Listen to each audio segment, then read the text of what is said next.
திரு ப. திருமலை அவர்களோடு ஒரு தொலைபேசி உரையாடலை நிகழ்த்தினோம். அதில் அவர் மத நல்லிணக்கத்தை பேணுவது முக்கியம் என்பது மட்டுமல்லாமல் இதற்கு ஒரு அற்புதமான தீர்வை சொல்லியிருக்கிறார். ஐயா, இந்த திருப்பரங்குன்றம் இந்த சிக்கந்தர் பாஷா இந்த சம்பந்தமா அங்க மதுரையில 145 போட்டிருக்காங்க. அந்த அளவுக்கு இன்னைக்கு இந்த பிரச்சனை உருவாயிருக்கு. பொதுவா இன்னைக்கு இறையாண்மைக்கே சவாலாக இருக்கக்கூடிய நிறைய விஷயங்கள்ல மதமும் ஒன்றுன்னுதான் தோணுது. திருப்பரங்குன்றத்தை பொறுத்த மட்டும், சொல்லுங்க. மதுரையை பொறுத்த மட்டும் அதுல எந்த பிரச்சனையுமே இருந்ததில்லை. மத ரீதியான பிரச்சனை மதுரையில தலை தூக்குனது இல்லை. திருப்பரங்குன்றம் மலைக்கு மேல காசி விஸ்வநாதர் கோயில் இருக்கு, சிக்கந்தர் தர்கா இருக்கு. சமீப காலம் வரை ரெண்டு பேரும் இணக்கமா தான் போயிட்டு இருந்தாங்க. இவங்க அந்த இது பௌர்ணமி கந்தூரி விழாவுக்கும் இவங்களும், பௌர்ணமி விழாவுக்கும் அவங்களும் நம்ம இந்து போயிட்டு நீர்மோர் கொடுத்து உபசரிக்கிறது எல்லாம் நடந்துகிட்டு தான் இருக்குது.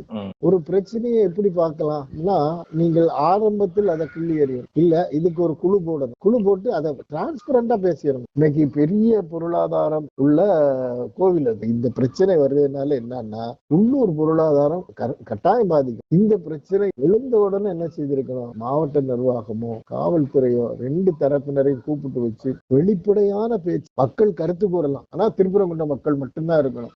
ஒரு 25 பேர் வாங்க, ஊர்ல உள்ள பெரிய ஆள் 25 பேருங்கிறது அதிகம் தான். 25 பேர் வாங்க, ரெண்டு சைட்லயே வாங்க, கலெக்டரேட்ல மீட்டிங் போடுவோம், பேசுவோம் சொல்லிட்டு பேசி இருந்தால் இந்த பிரச்சனை ஒரு வழியாக ஒரு முடிவுக்கு நல்லிணத்துக்கு வந்திருக்கலாம். இந்த காலத்துல ஒரு நல்லிணக்கத்துக்கு வந்திருக்கலாம். இது எங்க ஊரியா நாங்க பாத்துக்கிடுறோம்னு சொல்லிட்டு இருந்திருப்பாங்க. மண்டைக்காடு கலவரம் ஏற்பட்ட போது குன்றக்குடி அடிகளார் தலைமையில திருவருள் பேரவைன்னு மத நல்லிணக்க குழு போட்டாங்க. சரி.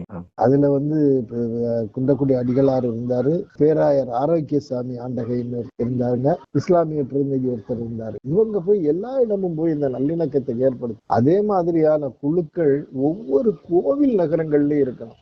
அந்த கோயில் நகரங்கள்ல எல்லாம் இருந்து அவர்கள் மாதந்தோறும் கூடி ஏதாவது ஒரு நிகழ்ச்சியை, சின்ன நிகழ்ச்சியை நிகழ்த்துவதற்கு அரசு ஏற்பாடு பண்ணும். மக்களோடு, அந்த பகுதி மக்களோடு ஆன ஒரு சுமூகமான நல்லிணக்கம் இல்லைன்னா அது ஒரு பெரிய பிரச்சனை ஆயிரும். ஏன்னா மதுரையை சுற்றியுள்ள கலவரங்கள் எல்லாம் நாம் பார்க்கும்போது பெரும்பாலான கலவரங்கள், அதை இப்ப சொல்லியாச்சுன்னா அது பெரிய பிரச்சனையாகும். பெரும்பாலான கலவரங்கள் வெளியாட்களின் தூண்டுதல் மூலமாகத்தான் நடந்தது.